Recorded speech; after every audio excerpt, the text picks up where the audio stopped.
This is the X-Zone Broadcast Network, broadcasting worldwide on broadcast affiliates and satellite program providers, including CNN Broadcast Network, Sirius Satellite Network, Star Media, Good News Radio Network, Angel Broadcast Network, Wiki Broadcast Network, and WPBN TV. For more information on the X-Zone Broadcast Network, visit us at www.xzbn.net.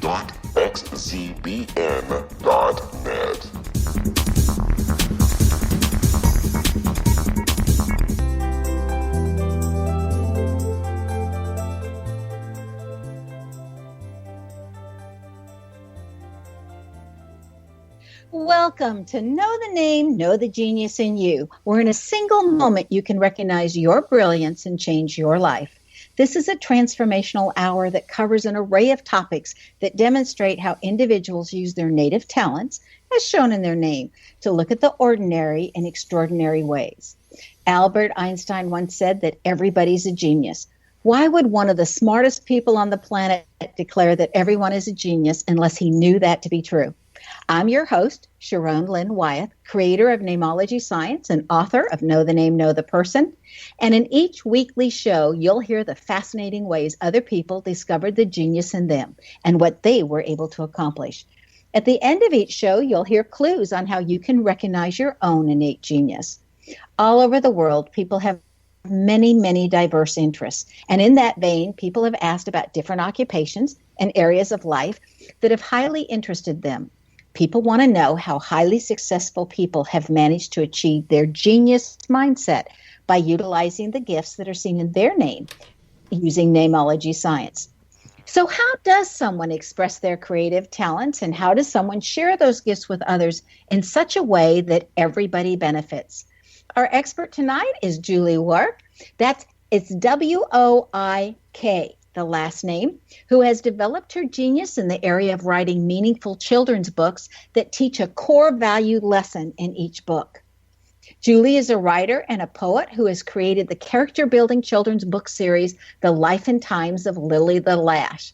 Having worked in the field of psychiatry and as a teacher's aide early in her career, Julie discovered her innate ability to connect with others. Her dynamic personality and inherent sensitivity enabled her to relate to children of all ages, and her relaxed demeanor allows her the opportunity to instill the important life lessons found throughout each of her books. In addition to the writing of the anticipated 15-book series, which 5 are completed, she applies her meticulous attention to detail in all aspects of the book's development, from art direction to design layout, printing to distribution, and ultimately advertising and promotion.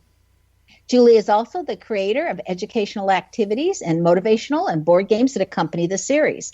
And this is free for anybody who goes online, so you can be a parent and also use it.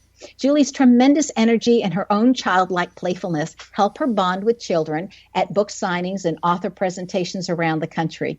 Whether she's presenting to an entire school or speaking to a single child, she's driven by a passion to empower children to make the world a better place. A proud native of Wisconsin, she now lives in Sarasota, Florida with her husband of 32 years. Julie's name indicates that she has a great sense of humor, and wait till she comes on, you'll definitely get to hear it, and that people find her interesting such that they can listen to her for hours. Her name indicates that she's brilliant and intuitive, yet she had to learn to trust her intuition. She has a generous heart and lots of self-confidence, besides being highly independent. Welcome to Know the Name, Know the Genius in You, Julie. Hello. How are you? We're doing well. I'm so glad you're here with us tonight. You know, my first question for you is, would your English teachers in high school ever even have imagined that you would be writing a series of children's books? Well, that's an awesome question because no, oddly enough, darling, I got a D- in English in high school. So most certainly becoming an author was not on my bucket list. But, you know, life is funny, and it leads you in different directions, and you just kind of have to go with it. And you never know where those places are going to lead you and what you might find at the end of the rainbow. And what skills you decided not to learn while you were in school and then have to pick up later. Absolutely. How did you discover your talent for writing? Well, I didn't really discover it. It discovered me. And I can go into that and explain to you how things kind of sort of happened to me. I woke up in the middle of the night on my way to the bathroom, and I wiped my cheek, and an eyelash was on my finger. And as soon as I looked at that eyelash, a poem filled my head, and someone who worked in a large publishing house overheard part of the poem and suggested that it was brilliant and that I take the concept of this eyelash and create something for children. And that is how this all began. Isn't it amazing? Because you never know where you're going to be and who's going to hear what and how that whole series of events. What do they say? There's nothing like a coincidence, right? Or a coincidence. I don't believe there are any coincidences. I think that everything is just planned out and happens, and it's fateful, and it's just fantastic. And I've continued to meet people over and over again that just confirm this. You meet the people who you're supposed to meet when you're supposed to meet them. I so agree. We need to take a break. Stay tuned to Know the Name, Know the Genius in You, which can also be heard on knowthename.com. After the break, we'll find out what inspired Julie to leave behind her psychiatry work and become totally devoted to writing books that assist children regardless of the child's age, from age 5 to 95 years old.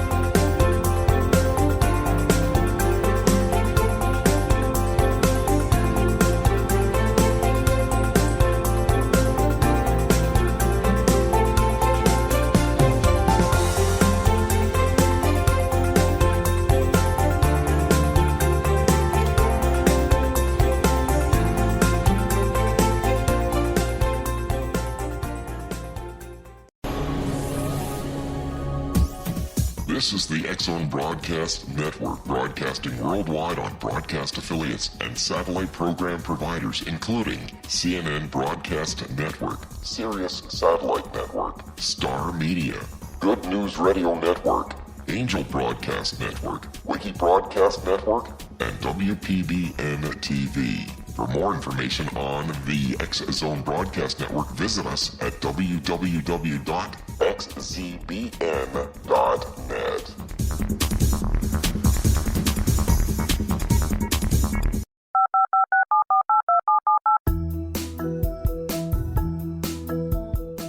Did you know that when you're on the road with limited data or Wi-Fi, you can still listen to the X-Zone Radio Show with Rob McConnell, The Science of Magic with Gwilda Wiyaka, X-1, Dimension X, Space Patrol, and every minute of the X-Zone Broadcast Network by calling 213-401-0080, courtesy of Audio Now. No smartphone, app, or internet needed. It saves your data plan, and it's free if you have unlimited minutes. Call 213-401-0080 to listen on any phone, anytime, anywhere. Remember, 213-401-0080 for the best of the paranormal, parapsychology, and sci-fi radio programming anywhere, 24/7, 365.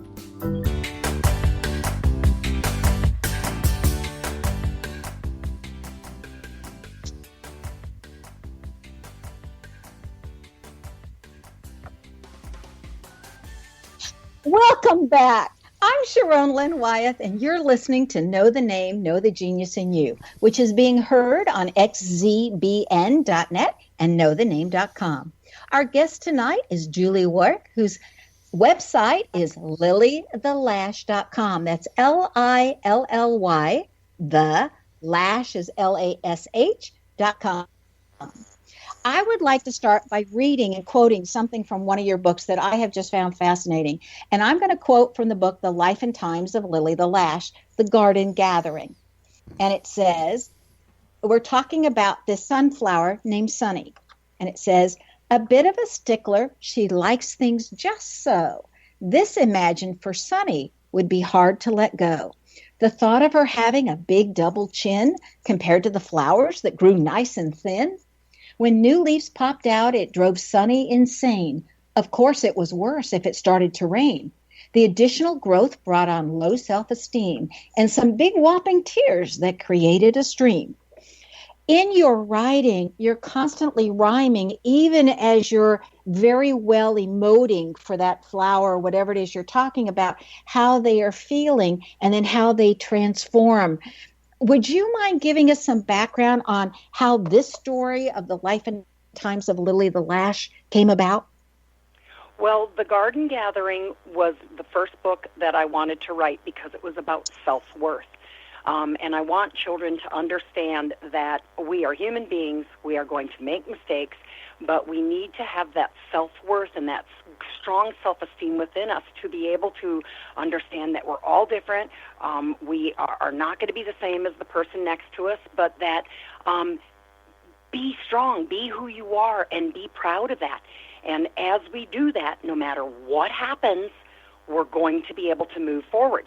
So when we make a stupid mistake, which is certainly going to happen, I want children to understand that, yes, you have to look at it, you have to admit it, you have to apologize for it, you might have to make amends for it, you need to fix it, but then you can move forward. You're never going to forget it. It's always going to be there, but I want these children to grow that self-esteem within so that they can move forward no matter what happens to them.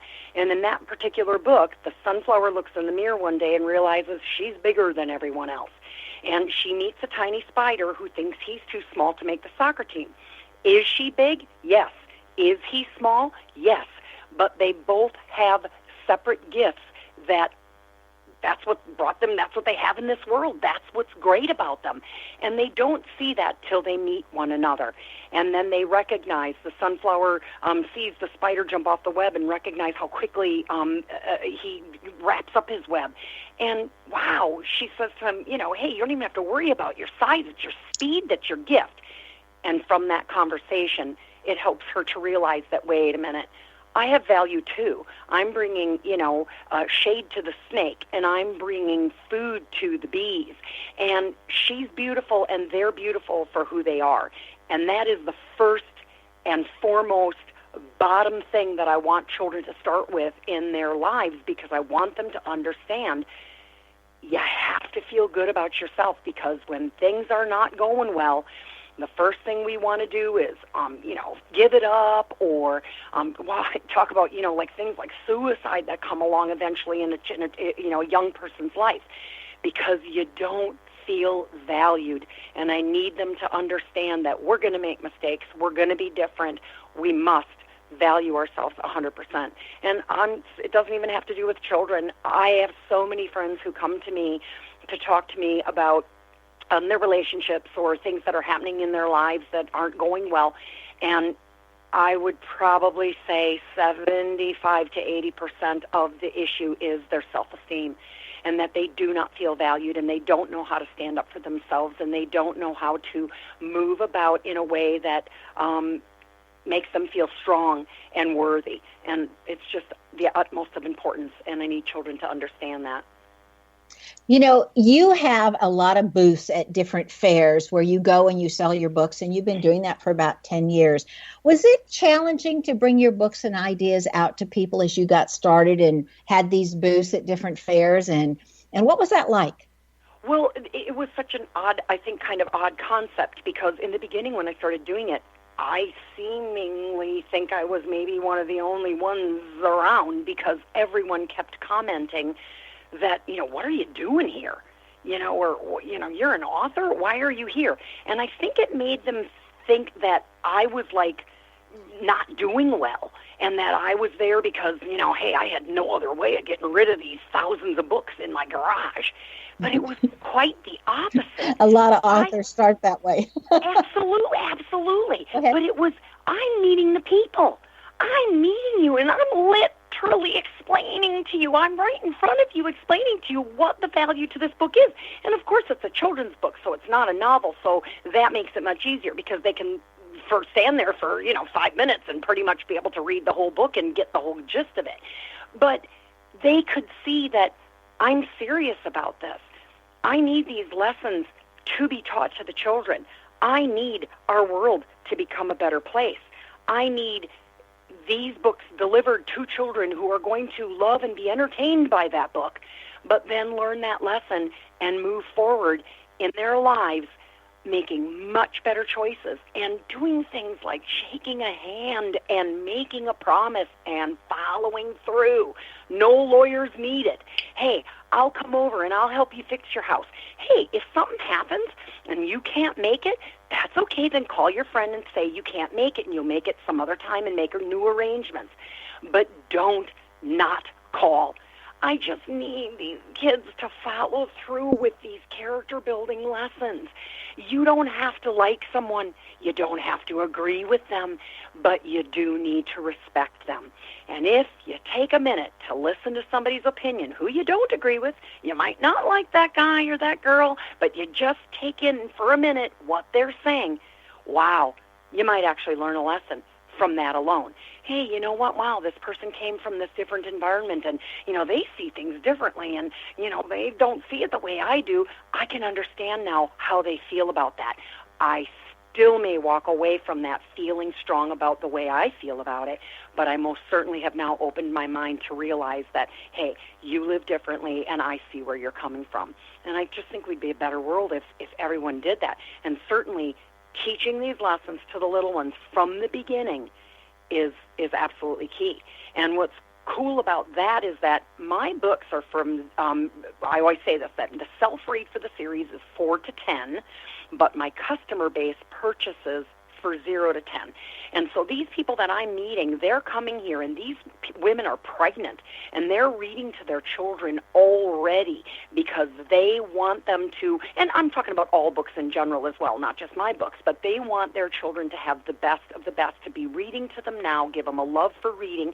And then, of course, these lessons, they're very important. They want their children to live happy, healthy, successful lives, and character-building lessons are key to that. So these families are coming up to me, and their child may not even be able to, look at me. They're still a teeny tiny baby, but they are reading to them from the very beginning because they do care about them learning these important lessons. So for me to go to a show, a craft show, art show, and be able to display my books, besides the fact the artwork is fabulous, so it is kind of like a work of art, so they're coming up to me, excellent opportunity. I just couldn't have had a better experience in these last 10 years. It's just awesome. Now, people cry at your booth, and a lot of people cry at your booth. Why is that? It's very strange, honey, but it's so cool. I think initially it starts with when I'm explaining to them that what my character is. My character is an eyelash. And then they go, an eyelash? And they're a little bit kind of wondering what the scoop is. But then I explain, Lily lives on my eye as a little girl, as a fairy. She teaches me to see the beauty in the world around me. She teaches me to see the beauty that lives within me. And she teaches me to see the right way to make good choices and do good things and be a good person. And that initial conversation, then they immediately kind of make this, oh. And then they start paging through the book. Well, then the illustrations, they're just breathtaking. They're like cinematic. They're 3D on flat paper. So now these images are jumping off the page at them. And then while we're talking about that, my books not only teach that important life lesson that these families care about, but then we also talk about that they have, fun facts in the back, and then we have a cause that we give to. Every book has a cause that we give to. So may it be breast cancer or lung cancer, cystic fibrosis. So then that's an important thing. So then they're like, oh, my God, my mom or my grandma died of breast cancer, or I had it, and I'm a survivor. Then it goes into, they start telling me about what they're doing in their communities and in their churches and in their world to make their place and their environment and their loved ones happier. And it just becomes this thing where I can't tell you the amount of times we've all started crying. I had a woman come up to me at a book signing one time, and when she approached me, there was hardly anyone there. And she started talking to me, and she said, Julie, you're not going to know me. I got your book from a friend, a mutual friend. And she said, and she brought me the book because my grandson had just moved in with us. And the reason that he had just moved in was because my son has just died of an overdose, and my daughter-in-law was incarcerated. So Becky felt that I needed to have this book. And she said, Julie, we started reading this book every night, and it just opened up all these avenues because my grandson was feeling so different. Here he was at school, and the kids weren't making fun of him. She made that clear, that the children were not making fun of him. But he felt the turmoil of this whole, thing. And so she said, Julie, we started talking about all the issues, about how we were different and how, people are different and, and how does this matter? And she said, Julie, my husband and I and my grandson, we just really grew from this book. And so as she's talking to me, people started gathering around our table. And they were looking at the books, but they were actually more concerned because she is sobbing. Tears are streaming. Now they're coming down my face. These people are standing there, and all of a sudden, they start getting teary listening to what she's saying. And she tells me that through the child who's now, years later, the child was now 12 years old, that he was on the honor roll, and that he was doing fabulous. She said, really, that's why I came here. She said, I saw that you were here, and I wanted to let you know that, he's just doing fantastically. And I just couldn't believe that as we're all crying there, she said, Julie, he has a special shelf in his room displaying his prized possessions. It's a picture of his father. It's a picture of his mother. It's his honor roll document, a sports trophy, and your book. This is a 12-year-old boy, Sharon, 12-year-old boy, and he has my self-worth book on his special shelf with his mom and dad's picture. Which is just incredible. And we need to take another break. Stay tuned to Know the Name, Know the Genius in You. This show is dedicated to helping children learn social graces and become empowered individuals. After the break, we'll find out about how some of the different ways that Julie has assisted people. Again, her website is LillyTheLash.com.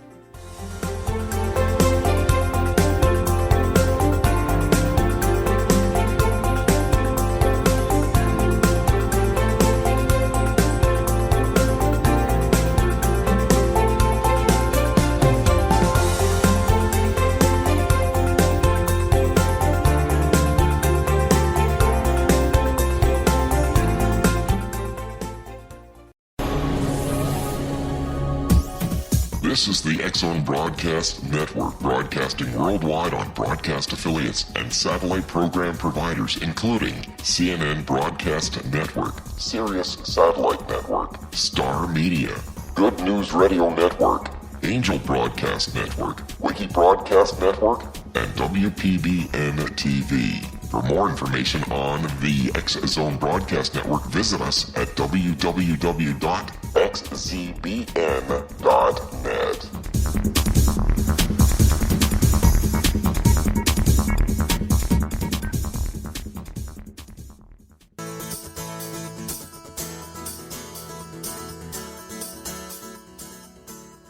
Welcome back. I'm Sharon Lynn Wyeth, and you're listening to Know the Name, Know the Genius in You. Our guest tonight is Julie Woik, who can be reached via her website, LillyTheLash.com. Julie writes children's books, and these are incredible children's books for any of you that are just joining us. Definitely you want to stay tuned to hear more about what she's doing. Julie, you've mentioned about these incredible illustrations on your book, and they are so bright, and they are so cheerful, and so well done. And every page it just magnificently jumps off the page. The artwork is absolutely gorgeous. Now, you have given credit to Mark Tobin, and he's done all of your artwork all the way through. So how did you find Mark, and how did that all work out, and how does he know what to draw so that your vision comes to life? Well, when I set off to decide to do this, I started looking online for an illustrator. And when you put in the word illustrator and Google it, up come 9 billion illustrators. So then I had to start writing in some specific words that I was really looking for. And then I, found still there were a million, but at least I found like about 100 that I went into their sites and really checked them out. I liked about 20 of them, and I emailed them explaining my situation and so forth. They would email me back and explain that, you know, they didn't have time. They didn't do children's books. They may be able to help me, but they were too expensive. There were various reasons that it wasn't working out. Mark Tobin didn't email me back. He called me. And from the minute we started talking, we were speaking over one another. We were laughing.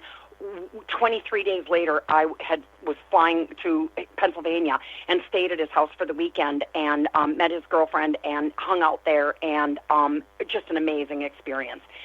We have this, you have to find the person who can sort of get into your head and help to bring that onto the paper.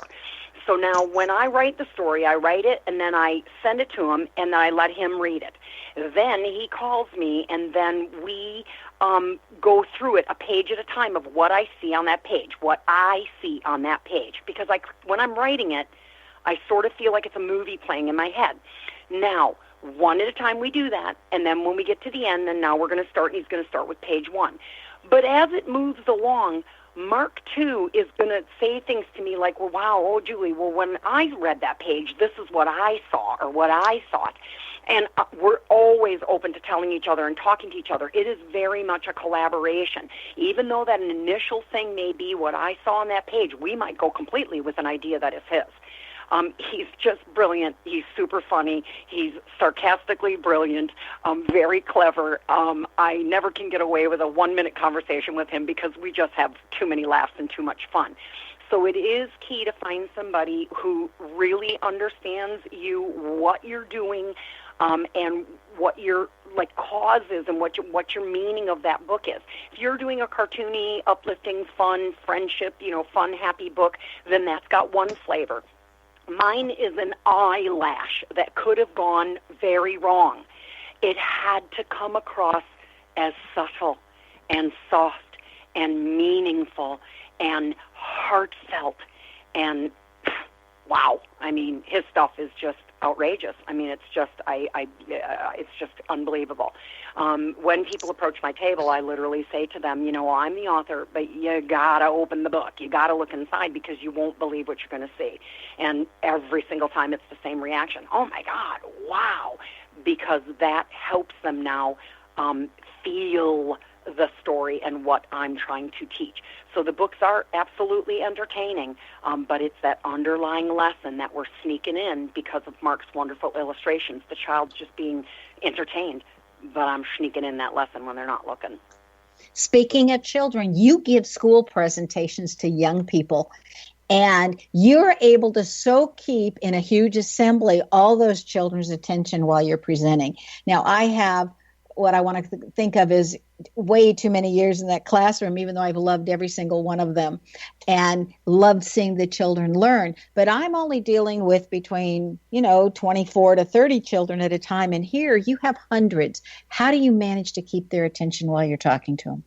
Well, I don't read from the book. I read the book. I do read the book to them, but it's all PowerPoint. It's all up on screen because it needs to be big. Mark's illustrations need to be big. I want to explain to them, what a lesson, what the character building lesson is. I want to explain to them for the older ones. The littler ones, I keep it pretty simple and read the story, and we talk a bit about being different or whatever that lesson is being that I'm teaching in that book. But for the children 2nd grade through 5th grade, I'm talking to them about how Mark and I make the illustrations and how, we make this happen and, the printing process and, the binding, and the kids are super interested. I'm very animated, so I'm up there and I'm throwing my arms around and I'm talking and we're laughing, and it's interactive. They get to ask me questions. I explain to them, hey, you got a question, raise your hand, let's talk about it. So lots of that kind of stuff makes children more interested. They're not just sitting there bored. They get to be part of it and ask me questions, and many of these children want to write their own books. And in lots of classrooms, they are doing that. They're already authoring these, different storytelling things. And then the last thing that I do is I give, especially the boys, hints on how to write a good story. Like, for example, don't write a sentence like, I walked down the street. okay, what did you hear? What did you smell? Did you step in some gum? All you have to do is add a couple of things. I was walking down the street and stepped in gum. Suddenly I heard the church bells ring, or dog bark. And as soon as I give that little hint, you can just see their faces light up. They just are like, bing, the light bulb went off. They get it. And that's what's cool, because they're so excited about hearing me, and they know from the very beginning that they're not just going to be bored. I'm not just going to be sitting there telling them stuff. They get to tell me and teach me stuff too. One of the Garden Gathering, the first book about self-worth, I'm in first grade, so there's a 6-year-old boy, and when I ask the question, how are we all different? You guys, raise your hands and tell me, how do you think we're different? And one 6-year-old little boy raises his hand and says, our souls are different. And I looked around at the teachers, and I got all teary, and I said, well, how old is this little one? I mean, what, I just couldn't believe it. So clearly, this young man has been talked to about what, to some degree on his level, obviously, what a soul is, and just fantastic. Kids are just awesome, and I breed off that. That's inspiring to me. I may be inspiring them, but they most certainly are giving it back. Talking about that, you also work, besides with children, with older people, with psychiatry. And just for a brief moment, would you mind talking to us on your days with patients who would say like some crazy things, like there's a pink elephant in this room? Well, I always loved that pink elephant. So, and if I could put some jewels on it and add some earrings hanging off that big elephant's ears, I would do that. My philosophy, and many of the team that I worked with at the hospital in Sarasota, was if that patient is not hurting themselves or others, and this is a delusion that is, simply making them happy, or they feel safe, or they're, having a good time, that's okay. So we often would be engaged in that that delusion that person was having. And I can't tell you the amount of laughs we've had as well with that, just because you don't have to get rid of the pink elephant. And I think almost the relief to that patient, not having to fight with them to say, there is no pink elephant. There is absolutely no pink elephant. Stop saying that, Joe. Stop saying that, Susie. Well, that's not helping them, because to them, the pink elephant's there. So, yeah, I enjoyed enjoyed so much working in psychiatry. It was just a little bit, I just needed to move on to other avenues of my life. Okay, please share with us the story of the lady named Cindy who came to your booth and purchased all of your books for a library in Uganda. What happened at your booth? Yeah, she came up to me and she bought the book on. I was there for 3 days, and she bought the book on it was actually an odd thing. It was a Sunday, Monday, Tuesday, and she bought the thing on the first book on a Sunday, and then she called me on Tuesday and said, "Oh, Julie, I'm in a city that's like 30 miles away. Can I come? Can you stay open long enough? I want to come get your other 4 books." Funny enough, a friend of mine came over last night, and here she come to your booth during the day, and she bought all the other, she bought all 5. So I need to get the other 4. I said, "Well, sure, Cindy, come on over." So she comes to my booth. She had purchased, I think, the 5th book. And so when she was buying the other 4, she said to me, "Julie, I want you to please sign the other 3 to the FNC Kids for Uganda." But she said, I would like you to sign the first book about self-worth to me. And I would be ever so grateful if you would write me a note, because you just so inspired me the other day, and I would really appreciate that. So I said, "Okay, go away. I'm going to write these notes and come back in a little bit." So they come back, and I had written her a note asking her to start looking in the mirror every day and saying to herself, "I am fabulous." And I said to her, when I explained to her and handed her the books, I said, "Cindy, I know this is going to feel odd to you, but you're going to start to recognize that you are fabulous, and it will feel weird in the beginning, but you will do this." And I said, "I also want you to start listening to affirmations about that you are fantastic and that you are caring and kind and loving." And she said to me, "Julie," and her daughter, her 25-year-old daughter, was standing next to her, and she said, "Julie, I needed that book written to me because I've always struggled with self-esteem." And she said, "And I just have this sense of that I need to increase my self-esteem and feel really good about myself." And she turns to her daughter and says, I've never said this before to you or my mom and dad or anyone. She said, I'm saying this for the first time. She said, Julie, I've had, issues that were not that good that happened in my life, and I need to move forward with this, and I need to get better. And her daughter and we're all getting teary, and we're all hugging one another, and hear the power of this lesson for strong self-esteem helped her to admit that, I have things that have happened to me in my life that I want to feel good about me, and I'm going to feel good about me, and I'm going to move forward. And unbelievable. It was like an experience that was a dream. And again, there we are crying at my booth. So, yeah, it's important. Self-worth is important. Okay, so in each of your books, you have a cause, and you mentioned that earlier. So each of your books is raising money for a particular cause. How did you choose your diseases or your causes, and did anything happen to you that that would help you or caused you to decide which causes or that you want to do this? And you've only got 1 minute to answer that. No problem. My first one was easy. I didn't know I was going to have any more books. We didn't know if it was going to be successful. So my friend Irene had cancer, and she was told breast cancer, and she was told she was going to have 6 months to live. She lived 14 years from Moffitt in Tampa, their research and so forth. So that was an easy. But then after that, and once everybody wanted more books, and we created the next one, we decided, well, wow, let's make these, different in every book. So the second one is lung cancer, the third one is cystic fibrosis, the fourth one is autism, and the fifth one is MS. Now, I don't particularly know all different people who've had all these different things, but I've met so many people, and they're completely awesome, and they have these things, and we need to get rid of them. So we give to the research section of that cause. We always ask if we can give our money to the research so we can get rid of these things. I just think that's fabulous. We need to take our last break. Stay tuned to Know the Name, Know the Genius in You on xzbn.net and knowthename.com.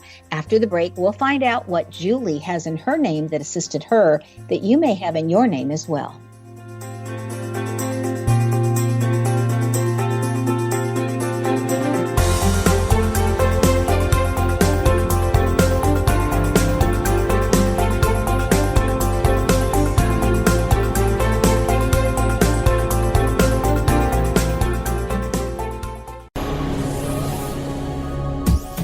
This is the X-Zone Broadcast Network, broadcasting worldwide on broadcast affiliates and satellite program providers, including CNN Broadcast Network, Sirius Satellite Network, Star Media, Good News Radio Network, Angel Broadcast Network, Wiki Broadcast Network, and WPBN TV. For more information on the X-Zone Broadcast Network, visit us at www.xzbn.net.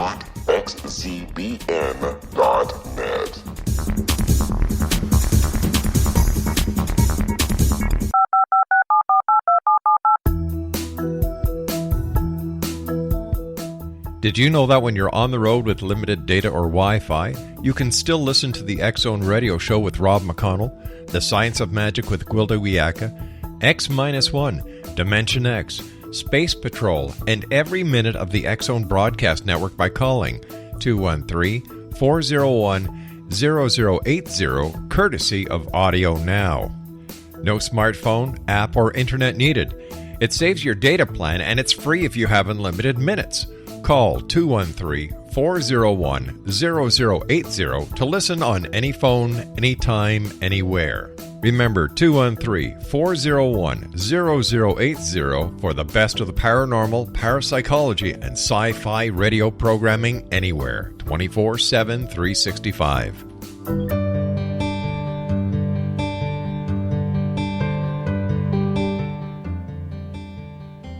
Welcome back. I'm Sharon Lynn Wyeth, and you're listening to Know the Name, Know the Genius in You.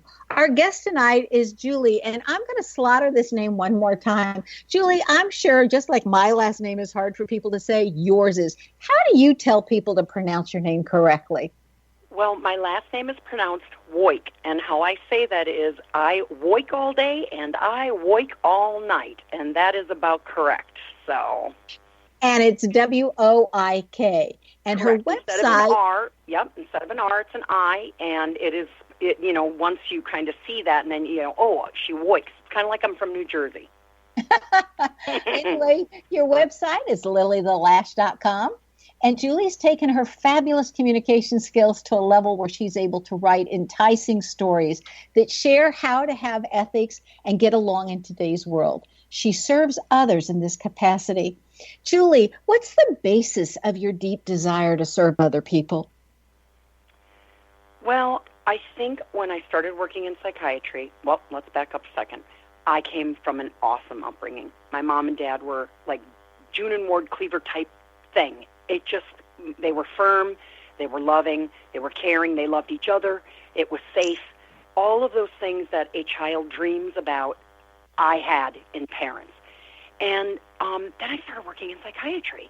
And like day one, I came home that evening and I remember laying in bed going, oh dear, these people didn't all come from the same environment that I did. And that has always stuck with me. It stuck with me when I worked with them, to never judge, to never assume, to be compassionate and to have empathy, because people experience very different things. But then with teaching these lessons, I feel like these character-building lessons are the basis to all of us living a happy, healthy, successful life.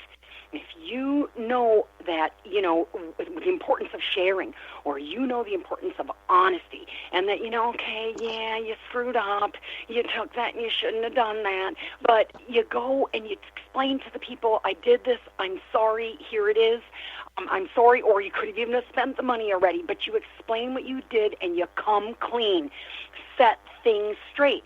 I'm sorry, but even that bad experience, even that, bad choice experience, that builds your character, and that makes you feel good about yourself, and that builds self-esteem and good character. Now you turn around, and the next time, it's not going to happen that way. It's just not. You're going to feel so good about yourself, you're going to make the right choice. And we got to get back there, Sharon. I'm worried about our world. Everybody who I talk to and comes to my table and meets me is worried about our world. However, having said that, hope lies in the future. Hope is in these children learning these lessons and being able to move forward and teach us adults, by the way. When I'm at a school and I see a child do something, open a door when they don't have to, they run over there. They actually stop playing to run over and open the door for someone, not a teacher, somebody else. When their hands are full, I'm being reminded to be a better person. And we need that. We just absolutely need this. Well, some of this is you're in Florida, and I've been in Florida now for a year, and I have found people incredibly gracious and friendly and thoughtful in the state of Florida. Well, I think one of my super blessings is that I am based in Florida, because everybody around the world comes visits to Florida. So it's such a tourist and such a place to come on vacation that I'm not just, I think, oh my God, value-based Wisconsin for sure. But, I can only do shows at certain times of the year. And a lot of people are kind of local within the surrounding states even. Where when I'm in Florida, I'm meeting them from all these other countries, Germany, England, Australia, Indonesia. They're coming from everywhere, nonetheless, our states. And these people are then taking my books. Yeah, I can make them, and I can create them, but I need them delivered. So they're taking them back, and they tell me. They're so excited to say, this is going to Utah, this is going to Ohio, this is going to Maryland, this is going to... These people are just lovely. I know we have concern for what's happening in our world, and much of the newscasts tell us that there's trouble and that we're going to hell in a handbasket. But I'm telling you, there's hope for the handbasket. I'm meeting these people. I'm meeting them every single day, and they are making and taking time to email me, call me, text me, to tell me experiences of when they took the book home. And, Grandma and Grandpas tell me this often. Julie, I only bought one because, my daughter-in-law and son, or son-in-law and daughter, they're funny. We bought gifts and they always haven't loved everything we purchased, so we try to be careful. We don't want to overburden them with things they don't want or don't need. So they've only purchased one book in the beginning. And then they'll say to me, Julie, oh my God, not only did the kids love it, the parents loved it too. So now we're back and we need the rest. And they tell me these things. And the children aren't just asking for book 2 or book 4 or the one with the milk carton.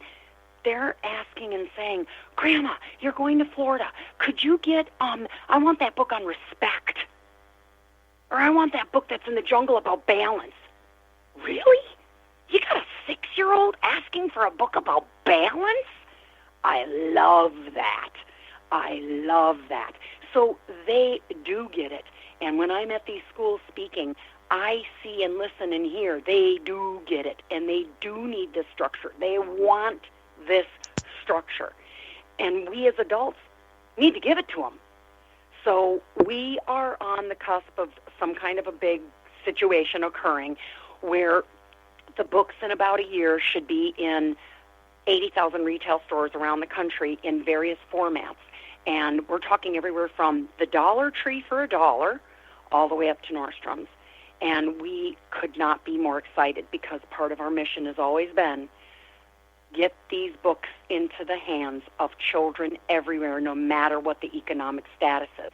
And then they can get the book, and then even if they're borrowing it from the library, let's even just say that, they don't even purchase it, they borrow it from the library. All of the educational activities are free that go along with them, always coming back to learning something in that book. May it be mathematics, learning to print, word searches, or specifically about that particular lesson in itself. Well, I happen to love your board game that you made. I thought, how clever is this? Yeah, okay, and that was got another question for you. Okay, go ahead. Okay, if you could change one thing about people's understanding or how they look at the world, and that's for anybody of any age, what would it be? If I could get them to say that again, If you could change one thing about everybody's understanding or as how they look at the world, what would that be? I think that we all need to understand that we all are in different circumstances, and we need to be empathetic and compassionate to one another. We need to teach one another lessons. We need to learn them and value them, and then we need to be examples to one another. And that is how our world's going to move forward and become a better place, is by being a better person. It's contagious. Once you start being a smile, you smile to someone, then they smile back. Oh, and then all of a sudden, now we're talking to other people in the grocery store and we're having a little laugh. Okay, that may only be a minute little conversation or a minute little thing, but you don't know that person might be sitting home. One of those people might be sitting home on their own very quietly, and they needed that interaction. We need to reach out. We need to learn to love one another for who all of us are and pass that along and keep doing it. Yes. Now, tell us very briefly in about 30 seconds, what's this 6th book that's coming out that's not out yet? What's this one about? Each book is in a different location, teaching a different character, a different life lesson. The next one is in the back of an art studio. The art comes to life when the studio is closed. The Pibbledy pencil is jealous of Bellamy brush. And so jealousy is the problem, and confidence will be the lesson. I love that. I've always thought that if I was going to give you a motto that you would share to the world, I love what you said, and that would be do your best, feel your best, be your best, and always be proud of who you are. And I just want to thank you so much, Julie, for being with us. Again, her website is lillythelash.com. Julie's name indicates that she excels at saying things in an interesting way and has a great sense of humor. This is really apparent in her books. This is found in the first vowel of the first name being a U. If your first vowel in your first name is a U, you too have this talent and can decide to utilize it.